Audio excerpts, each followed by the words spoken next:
өөр үгээр ярмаар санагдав. Би яхаа ихтүүлчих гэж заасан юм шиг байлаа.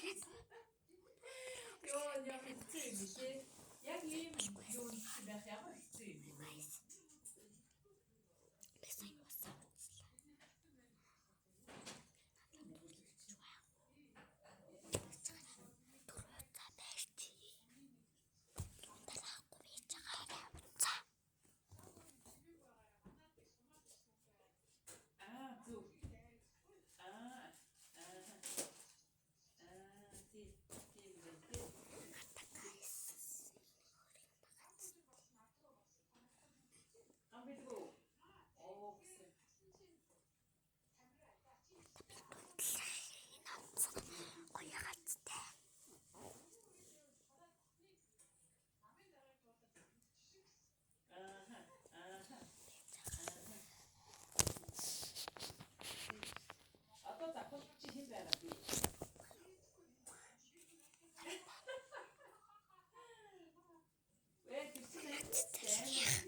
Өдөржингөө өөр дургуурээд юм хийхээр ерөөсөө сэтгэл санаа бодохгүй